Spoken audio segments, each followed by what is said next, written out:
Hello, hello, hello, hello. This is BM Nelson Salgado.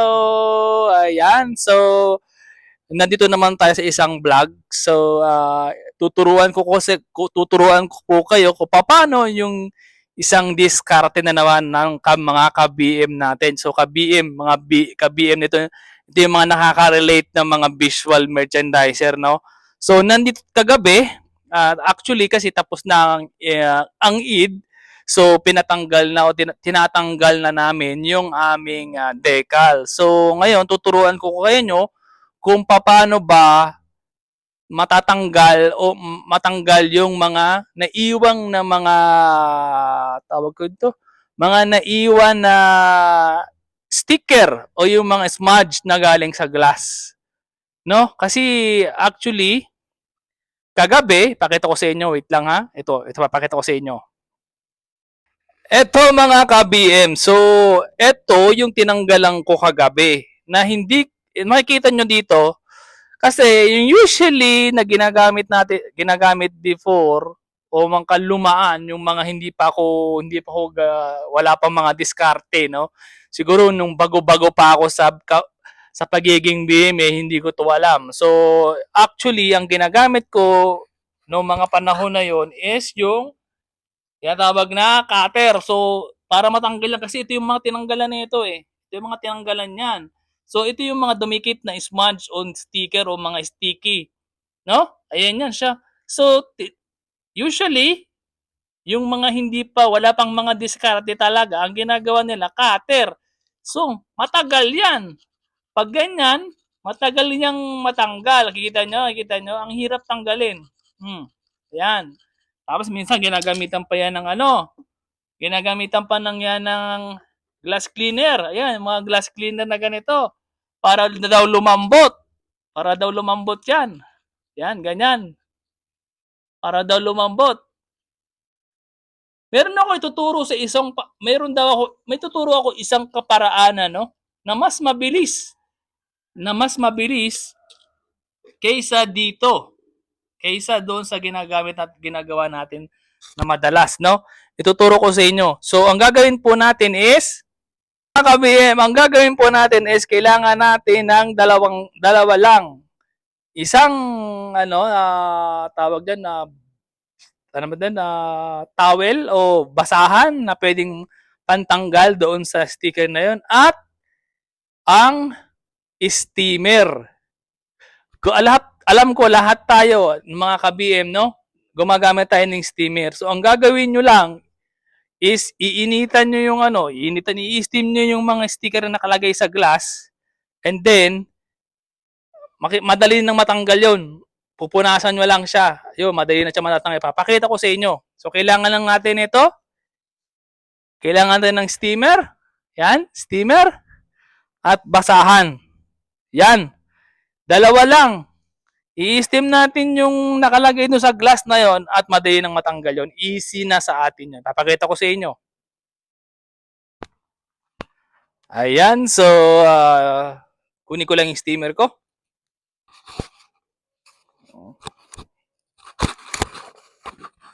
Ayan, sana ako yung naririnig.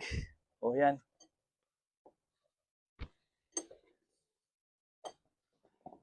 So ayan mga kabayan. Mga ka-BM, so start natin yung tanggalin yung ating yung mga sticker na to na nakadikit. So ito yung mga diskarte na ituturo ko sa inyo.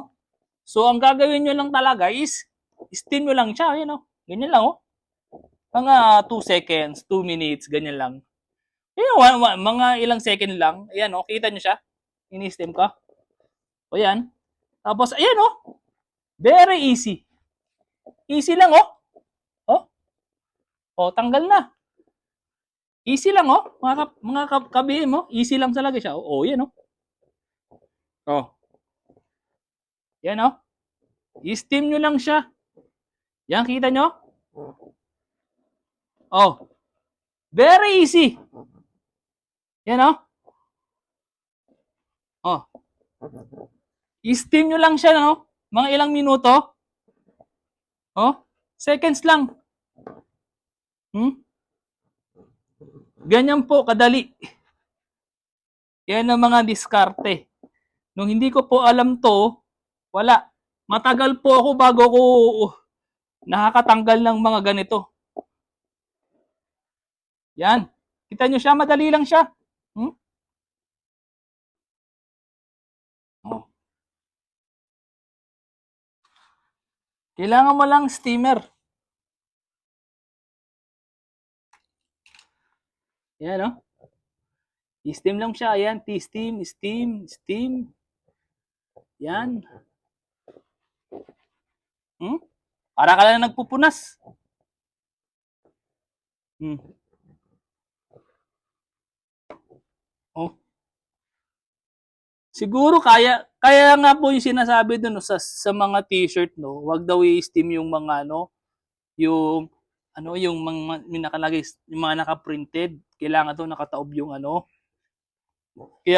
kaya madaling matanggal. Kaya kailangan daw sa likod pa nag-steam ng may mga printed. So yan. Yan mga ka-BM no, mabilis ayan no. Tanggal na kaagad no. Kita nyo? Tanggal na kaagad. Yan. Yan ang mga diskarte. Sana may natutunan kayo no, yung mga ganitong yan siya. Kasi yung ibang mga lalo na yung mga bagong BM no. Kasi yung ibang BM talagang wala pa, bata pa sa yun eh. Yan. Yan ang pinakamabilis na gawin, mga ka-BM. No? Yan. Sana ay nakatulong yung aking mga tips kung paano tanggalin tong na to. Kasi kung hindi natin gagamitin ng ganitong mga paraanan, matagal tayo bago natin siguro abot ko ng ng oras bago mo matanggal yung mga ganitong mga yung mga ganitong napakadali lang naman. Mga sticker na hindi natanggal. Kasi nangyayari kasi mga ka-BM, kaya siya dumidikit, mga ka-BM, sobrang init dito sa Saudi Arabia, naiiwan na yung pinaka-sticker niya. Kaya mahirap tanggalin. Kaya sumasama dun sa glass. Yun ang nangyayari. Yan, no? Kita nyo mga ka-BM, madali lang siya.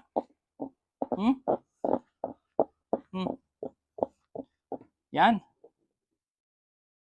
Yung mga cleaners din, yun, baka yung mga cleaners dyan na mga diskarte dito. Actually, dapat ang naglilinis nito cleaners, pero dapat wala, asahan mo ba yung mga cleaners? Hindi mo maasahan. So, yung mga cleaners dyan, ito yung mga tips ko din sa kanila na madali para easy lang sa inyo yung mga ganitong pagtatanggal ng mga sticker sa mga glass, mga naiwan na sticker sa glass. Ayan yung mga diskarte. Pag walang steamer, siguro gamitin nyo ng hindi ko pa natatry, no? Pero subukan nyo gumamit ng mainit na tubig.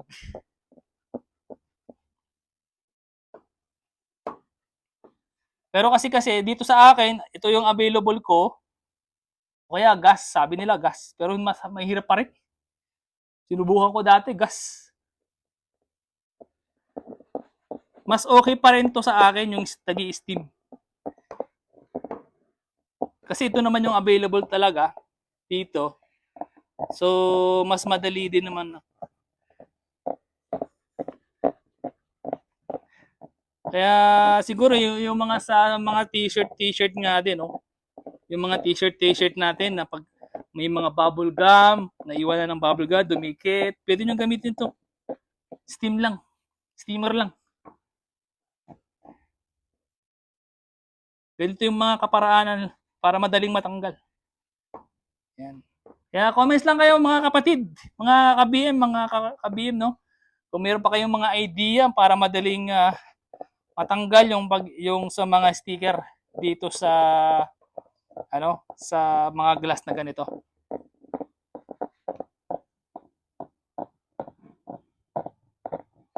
Yan, steam lang tayo.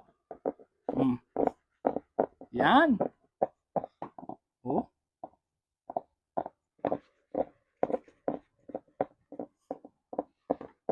Wow, ang bilis. Siguro kung hindi ko ginamitan to ng steam, ay nako. Matagal pa tayo dito.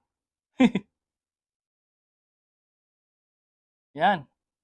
Gamitan nyo lang ng basahan.